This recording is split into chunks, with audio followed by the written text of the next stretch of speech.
welcome to the first webinar in our Navigating BOMA Best webinar series. In this webinar, we will cover the energy and carbon and water focus areas.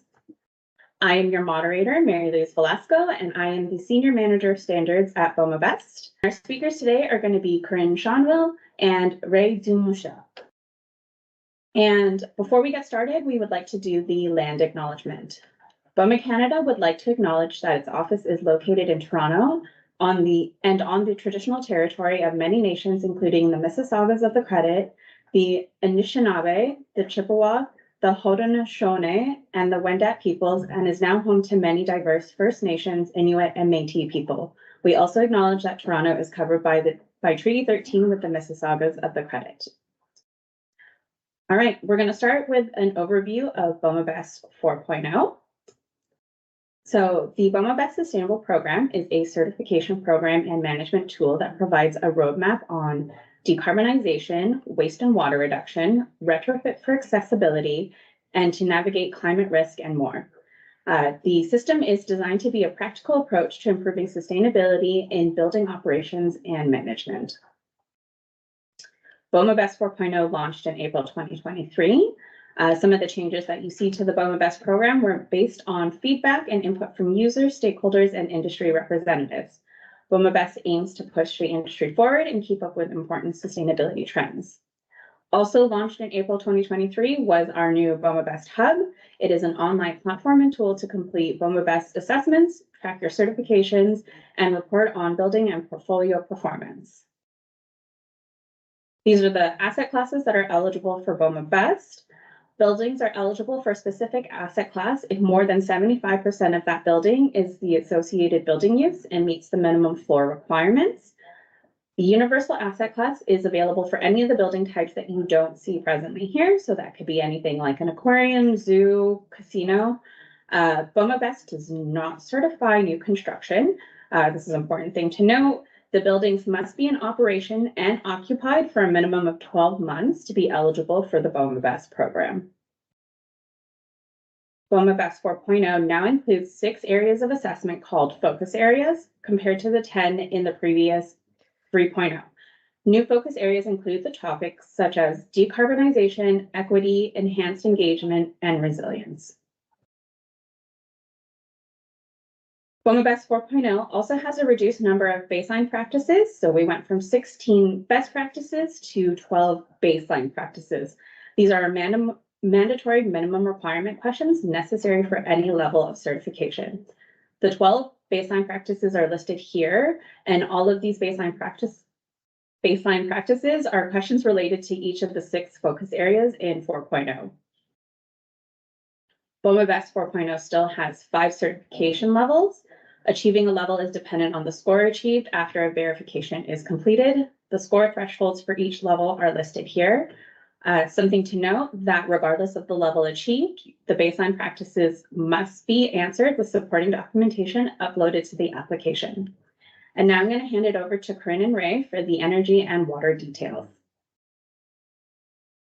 Okay, thank you so much. So today we're going to go over just the energy and carbon category and water categories for the new BOMA Best version 4.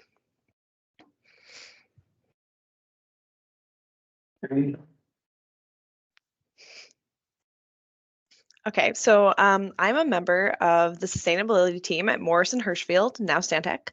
I'm one of over a dozen full-time sustainability consultants that work to help building teams across Canada pursue green certifications.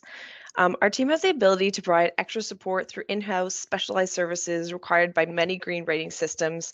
So that includes IAQ testing, energy model, and energy and water assessments. That makes our team really unique because it really helps us streamline the process and help clients get through the process really easily. So our team has worked on several projects under BOMA Best version 3 and also even older rating versions of BOMA Best, and are currently have several active BOMA Best version 4 projects on the go. Through this presentation, I'm hoping to provide some guidance on the BOMA Best version 4 based on our experience with the rating system.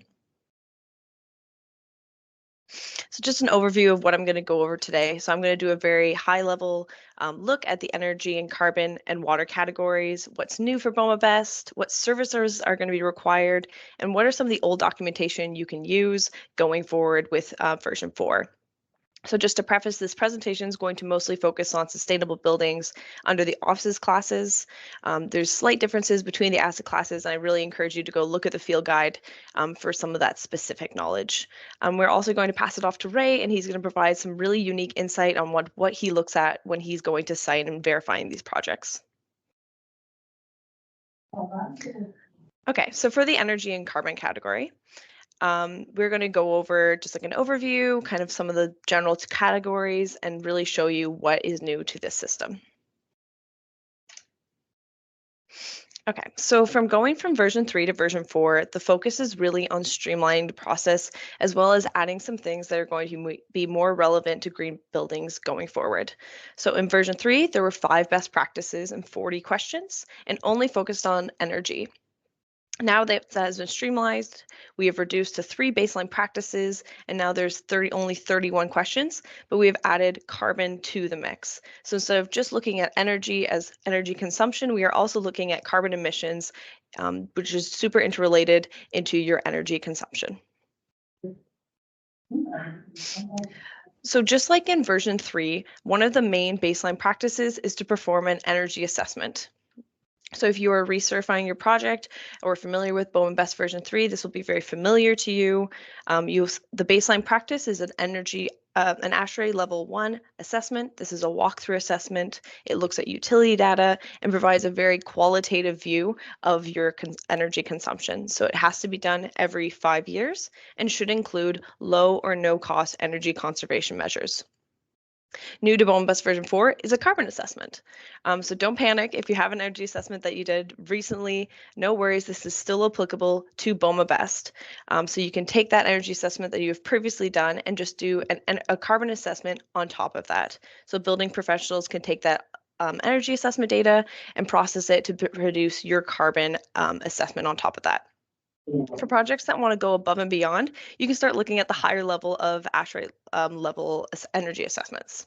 So an ASHRAE at level 2 energy assessment is starting to look at more specific energy systems and building systems within your project. So it's a long-term data collection. It'll look at your HVAC systems, your building envelope, anything that's energy consuming, and will provide low and high cost energy conservation measures. It will also give you specific carbon and energy savings that are very quantitative. For additional points in BOMA Best, you can also add carbon abatement costs to your ASHRAE Level 2 assessment. If you want to go even farther above and beyond, you can start looking at ASHRAE Level 3. So this is brand new to BOMA version 4, so you can now get points for performing an ASHRAE Level 2 energy assessment. So this is an analysis of capital intensive modifications. So it's very similar to the ASHRAE Level 2, but now it requires a whole building energy model. What this allows us to look at the interactions of the building systems. How can we save energy based on how these these systems interact with each other? If you want to even pick up a couple extra points through BOMA Best, you can also add a deep energy retrofit study into this assessment. So since the assessment is a baseline practice and it already shows you some energy, carbon, and carbon conservation measures, that can be continued on to then into picking up more points through BOMA Best. So all projects are required to prepare an energy management plan that also sets energy and carbon reduction goals. As in version 3, projects will gain points for identifying and implementing energy conservation measures. The only thing that's new to version 4 is now we are adding carbon conservation measures into the mix. So the more points are dedicated towards the implementation of carbon energy saving measures to reward projects for reducing their energy and fuel consumption. So some of these energy and carbon conservation measures may look familiar from version 3. So one of them that is similar to version 3 is LED implementation. So if you are retrofitting your spaces to have more efficient lights, such as LED lights, you can get points for that. As you keep going up through more kind of capital intensive ones, so you can look at your building envelope. Can that be upgraded? Does your roof need to be improved? And then you can keep going even further if you want. Start looking at your energy consuming processes and equipment. Can these be replaced to be more energy efficient? You'll be getting points for that. You can also look at automating your building. Is your building automation system capable of automating HVAC and automating all your equipment so you can be more energy efficient? Can we add sensors to the building so that we can reduce our energy consumption? Brand new to BOMA version 4, since we are now looking at carbon conservation as well, is you can start looking at your on-site combustion. So in previous versions, a natural gas boiler, for example, may have looked to be less energy intensive. But now, since we are also looking at the emissions, we can start looking towards maybe electrifying some of these processes so we can reduce our carbon emissions overall. So BOMA Best will give you points for also reducing your on-site combustion. I'd like to really emphasize that this is all above and beyond and allows you to reach higher level certifications. Implementing these energy conservation measures may be intimidating, but they're not required to achieve that BOMA Best certification. For projects that want to go even farther into the energy conservation, they can start looking at net zero and decarbonization. So this is a brand new concept for BOMA Best. So in the context of BOMA Best, a net zero building is one that produces no greenhouse gas emissions or offsets its carbon emissions. So you can do that through processes like planting trees, carbon sequestering, or carbon capture technologies. So projects that are pursuing high level certification may want to look into something like this, as it helps you just reach the upper echelon of project. Points are given for creating a plan towards decarbonization and net zero. So they call it a roadmap to decarbonization, and you can achieve even further points if you actually achieve net zero. This is kind of a concept of diminishing returns because this is a very capital intensive retrofit. But for projects that are pursuing maybe gold or platinum, that might be something you want to look into so that you can achieve those higher levels of certification. So as in version 3, projects will gain points for energy tracking through Energy Star Portfolio Manager.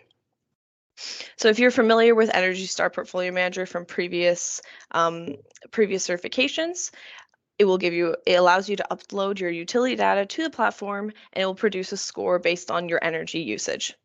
So like in version 3, projects will gain points for having an Energy Star score, but now there is no minimum score required to achieve points. But however, the higher score you have, the more points you'll get towards your certification. Points are also given now for carbon tracking and monitoring on top of energy monitoring. So one of the benefits of Energy Star Portfolio Manager is it will allow you to extract that carbon data that you may not already have just based on utility data. So that's something that will allow you then to track your carbon emissions from your energy usage. In version 3, there was a section for pandemic response that has been accounted for in the energy and water sections by looking at tracking before and after COVID. If you've been updating your utility data to Energy Star Portfolio Manager, this may be something you already have, and it will get you points for this version. BOMA Best version 4 also looks at carbon and energy data analysis. So it gives you points for identifying your peak demand months and peak fuel consumption months, and then will give you even further points if you make plans to reduce your energy consumption during those peak hours. I'd like to take this time too, just to remind you that we're living in a post-COVID world and conditions may be different than when you first uploaded your building to Energy Star Portfolio Manager. We really encourage you to take a look at your building details, take a look at your occupancy and occupants numbers, and make sure those are still representative of the building you have today so you can have the most accurate Energy Star score you can possibly get. For anyone who's not familiar with Energy Star Portfolio Manager, this is what the platform looks like. It's a really great tool that allows buildings to track their utility data, energy consumption, and now even carbon emissions. It allows you to upload your building data to the site and periodically upload your utility data. It will show you trends over time. And again, as I said, it will produce an Energy Star score, which is a score based on your energy consumption. New to BOMA Best version 4 is the training and innovation section that's in every focus area. So what this does is it's a kind of a subcategory that allows projects to pick up points for providing training to their staff, and as well has innovation points that are awarded to projects that for implementing strategies that go beyond the scope of the basic BOMA credits. Innovations vary between asset classes, but I've tried to identify the ones that are just for all the asset classes, so you can kind of get an idea of what some of the credits would be. So eligible train topics for energy include energy and carbon conservation measures, operations and maintenance optimization, energy and carbon benchmarking, and lighting and equipment controls. All of these topics should be taught to building operations and management teams to gain these points. Projects will gain a point for every topic that they cover with their operations management team. Some of the innovation credits that they have for energy is things like adding renewable energy sources on your site. So maybe that's PV panels, having a green or high albedo roof. So that's something that has like high reflectance, so you can help reduce the heat island effect around your building. If your project's receiving funding or incentives for pursuing net zero, you can get points for that. Or if your building is connected to district or community energy systems, you can get innovation points for that as well. I'll now pass it to Ray to give some insights into the energy and carbon category.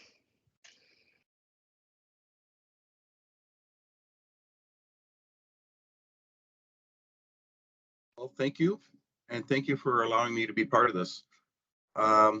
We've taken a few questions, and just to give you an example of what the BOMA BEST verification professionals are looking for. And for the first question here we have, which is also a baseline practice question, is has a walkthrough energy and carbon assessment been implemented in the past 5 years?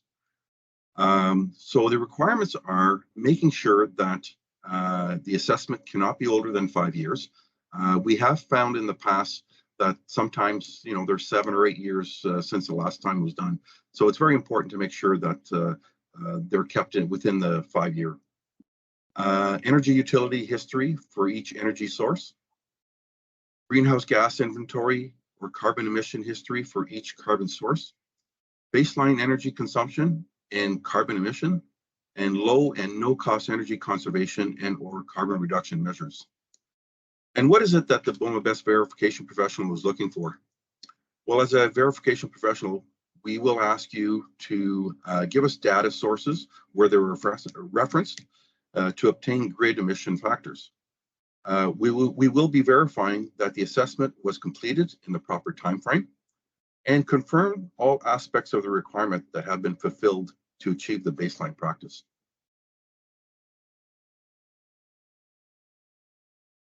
The next question we've taken here is there evidence that the energy efficiency improved or carbon emission reduced due to measures implemented in the past 10 years? So some of the requirements are identifying implemented energy or carbon reduction measures, describe performance before measures were implemented, and describe how operational changes due to COVID were handled in M&V analysis. And what are we looking for here? Is evidence needs to be in the form of metered measures, results such as sub-meter data, utility bills. We will check that measures are implemented and that reductions are not purely consequences of low occupancy or schedule changes due to COVID. We will consider whether the measures put forward would have been impacted if COVID never happened.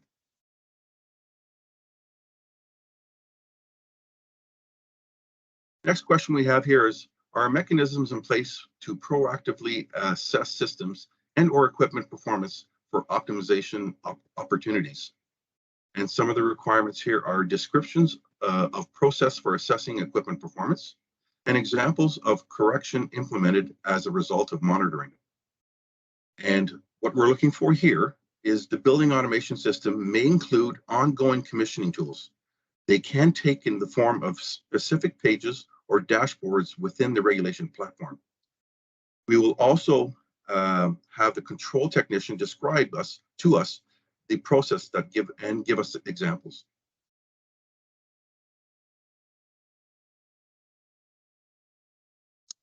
Another one here that we have is, do any of the tenants' energy and carbon management approaches align with the owners or landlords? What we need for a requirement here is engage tenants to align energy and carbon goals and provide samples of communication received from tenants demonstrating the goal alignment. And what are we looking for here? Documentation that will take form of tables where the participating tenants, if any, will be listed and where alignments is identified. The verifier must also see that the tenants communicate with the owners and landlord. So it's both sides, so one way and the other.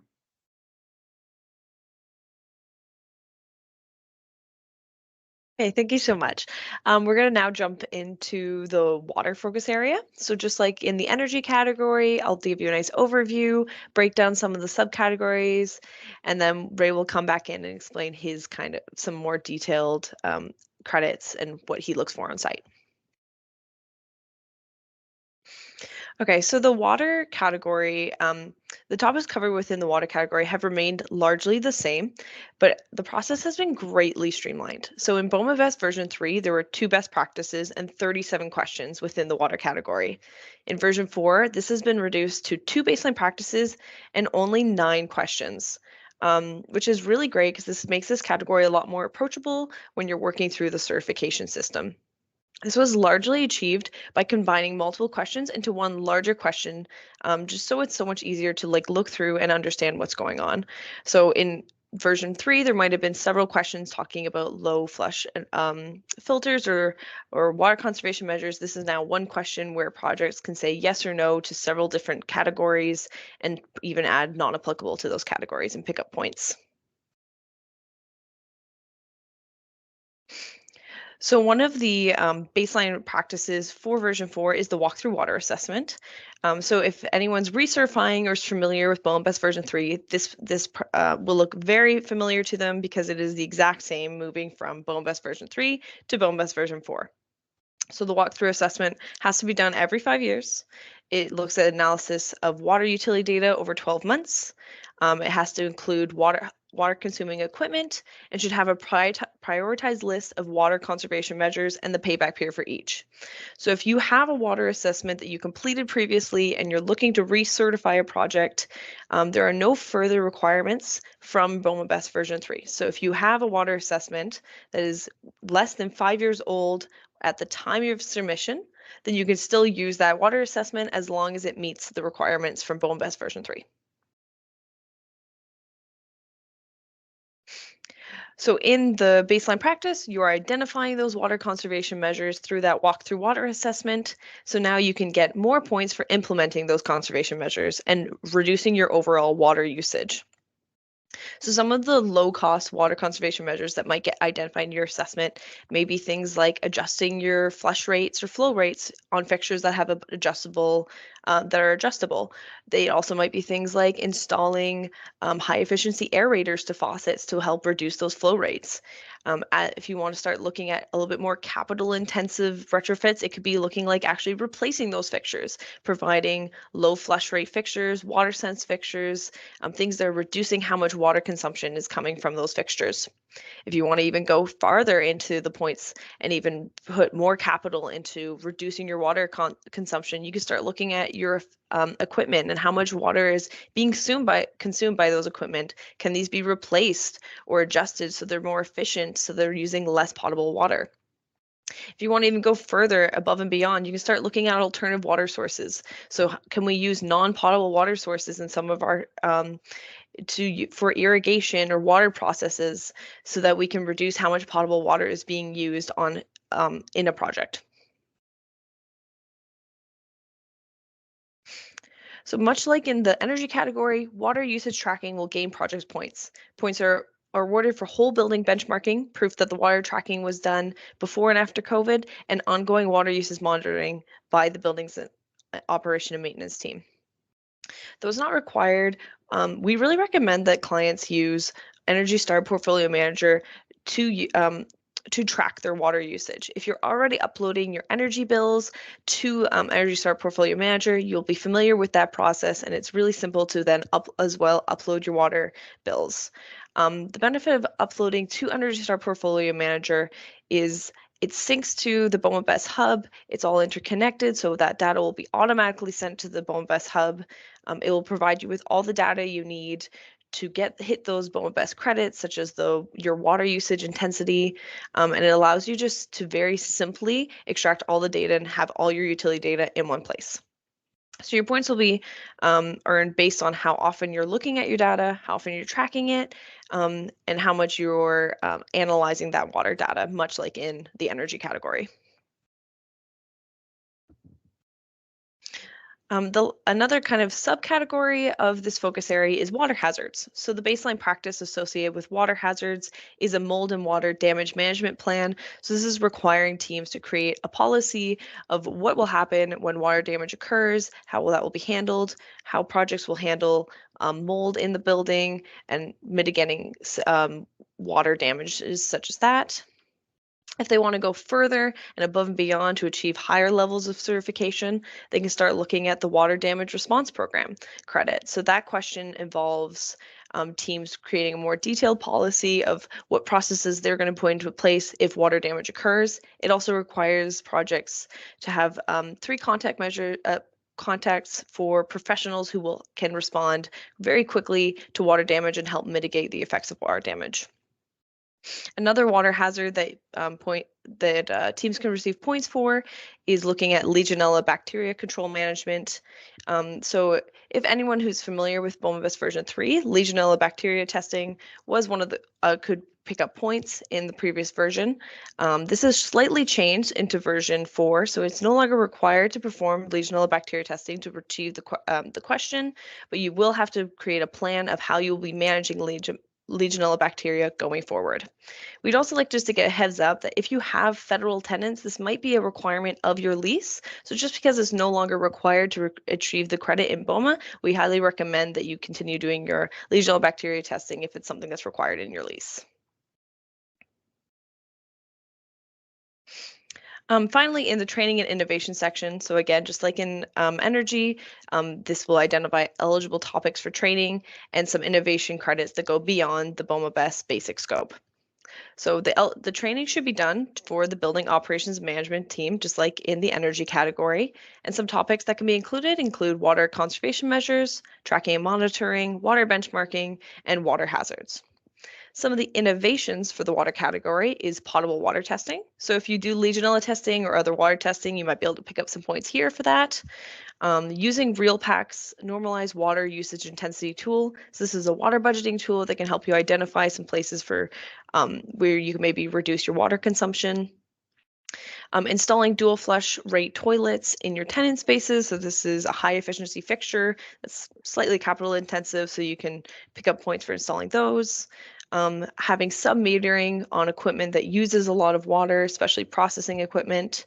Implementing a no water bottle policy. So this involves requiring your staff to no longer use single-use plastic water bottles and providing them with water fill stations so they can bring in a reusable water bottle to fill their cups and water bottles throughout the day.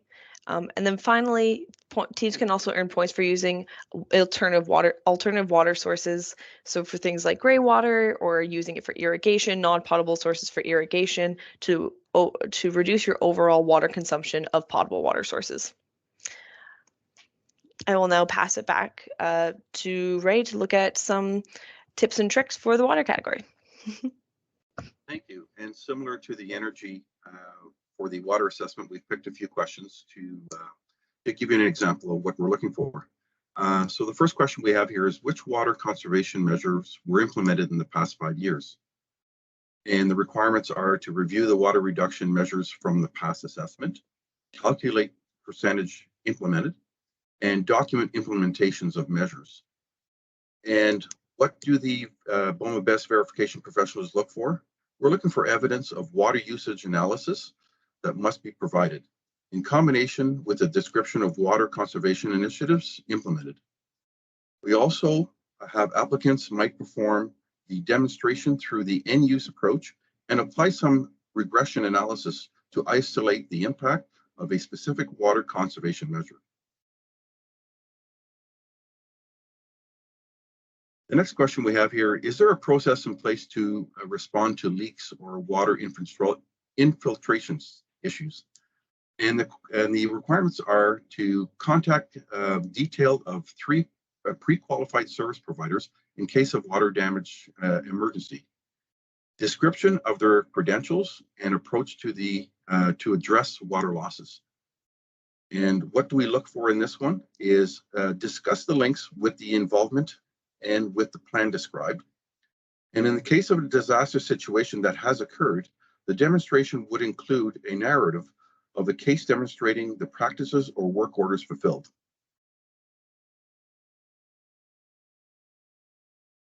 Next question we have here is, did the building operations and management team receive water efficiency training in the previous 3 years?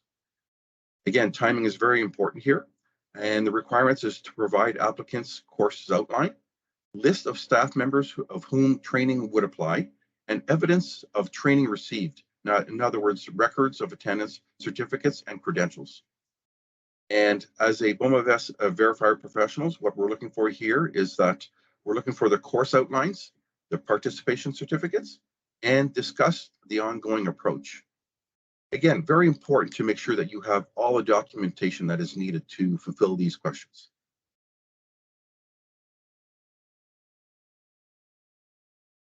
Many thanks to the participants and audience. We are up on time. For those of you who sent in questions, we will be putting up facts on our websites and responding to them.